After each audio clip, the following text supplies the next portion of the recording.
Hey everybody, welcome back to my channel.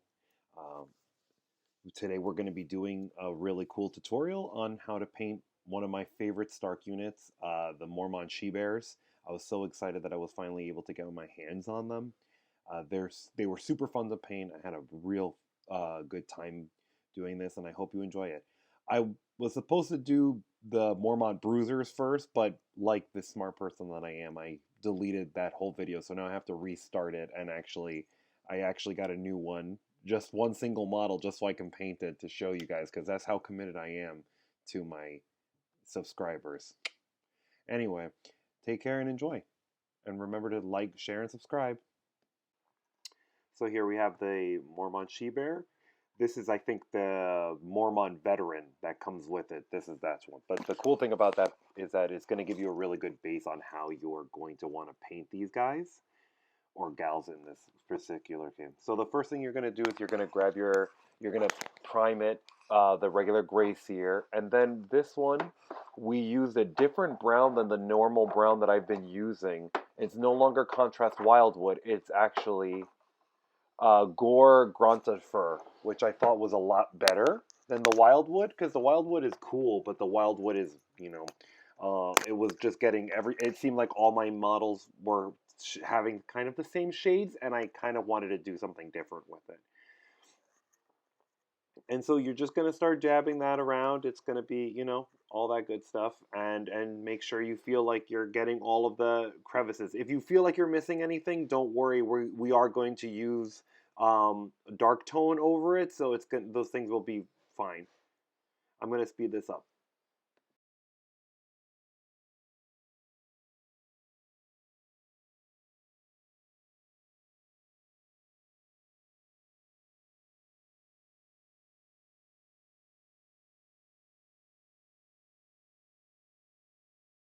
So while we're finishing the cloak, you're going to see that we will be working on the pouch as soon as my hand gets out of the way of the camera. There's a pouch of fur on the right side, I believe it is, um,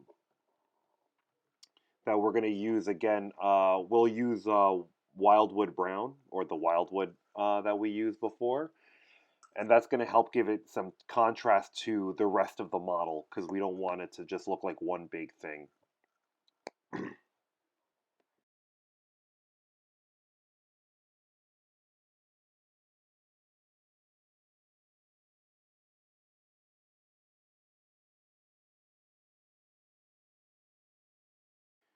After we're done with the pouches, you're going to see that we're going to start working on the hair of the model. This is where we're going to use the Hazdreg yellow.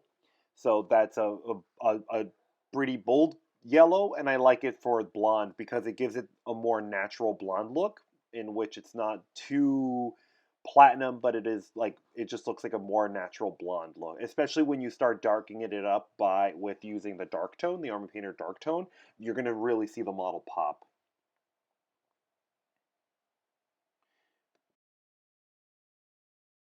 And from there, you're going to see that we are working into my favorite part of the model, the metal part. There we use a mix between lead belcher, GWs, and then the Army Painter's version of it, which is the plate mail metal, which I like to use for like that corset thing that they're using, that they have, but also for the knee pads and everything like that. That metal, the plate metal, is a lot darker, I find, and it actually looks a lot like grimier, which is much better in, like in the stories, the she bears are a really elite force, and they're brutal, and so it makes sense that they are, a little bit dirtier and not actually, out just being pretty and whatnot. And so you're going to go and cover up the, parts of the model and everything with that. And so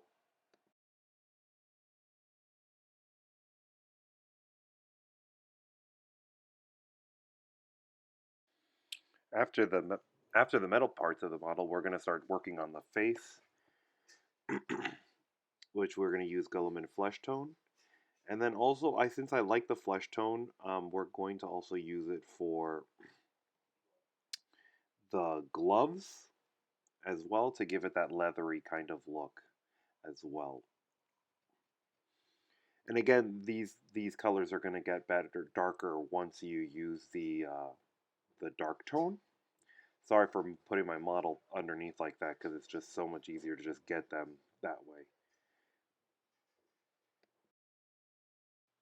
So next up, we're going to start using the Army Painter Orc Skin for the green. That's that dark Mormont green that everyone knows and loves. In there, that you're going to put all the stuff that isn't already painted, like chainmail, and you're going to put that all over the model. So the drapes, the sleeves, all that good stuff. And I know it comes out bright, but again, like I said before in the previous sections, you'll see with a dark tone it's going to look really good.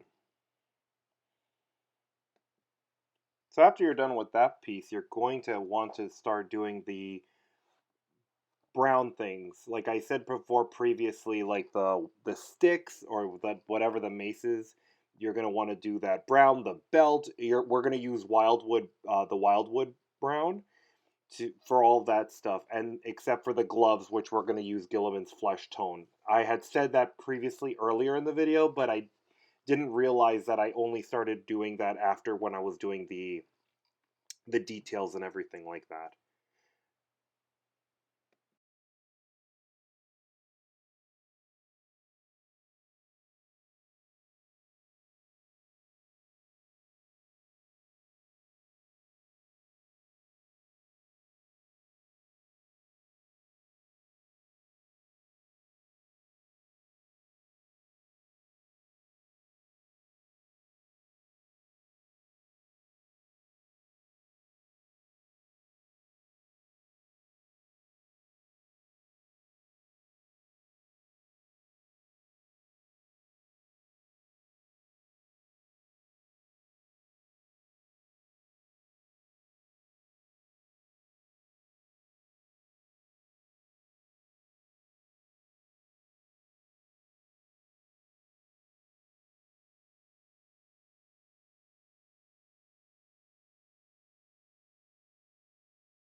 And after here, this is where we're going to put the finishing touches on the model, and then, start putting that famous Vallejo snow effect for the bases.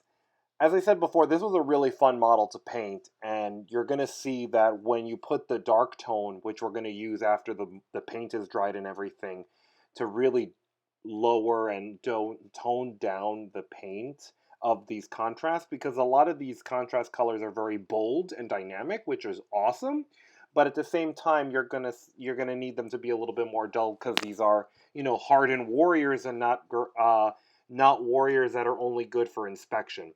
Also, you're going to see that there's going to be time for you to actually do the little torch there. And so that will just be your usual Blood Angels Red, Hazdreg Yellow mixture from my R'hllor Faithful video. Go check that out. Shameless plug. And there you see me using the big paintbrush for the dark tone. I really like this dark tone. It was super fun. I'm as you know, I'm a huge fan of the, talent in a bottle, aka the Earthshax Gray or the Null Oil. But I found that this one was a lot better, and it pains me to say that. But I'm glad that I used it because the life is way too short. Yeah, you don't know why I couldn't say that. Life's way too short. And you got to try new things, man. And I'm glad that I did. And so here you go. You see the snow diorama. And then pretty soon you're going to see the finished project. Hope you enjoy. So remember to like, share, and subscribe. And I'm going to put some new videos and everything. You have a great rest of your day and take care. Bye-bye.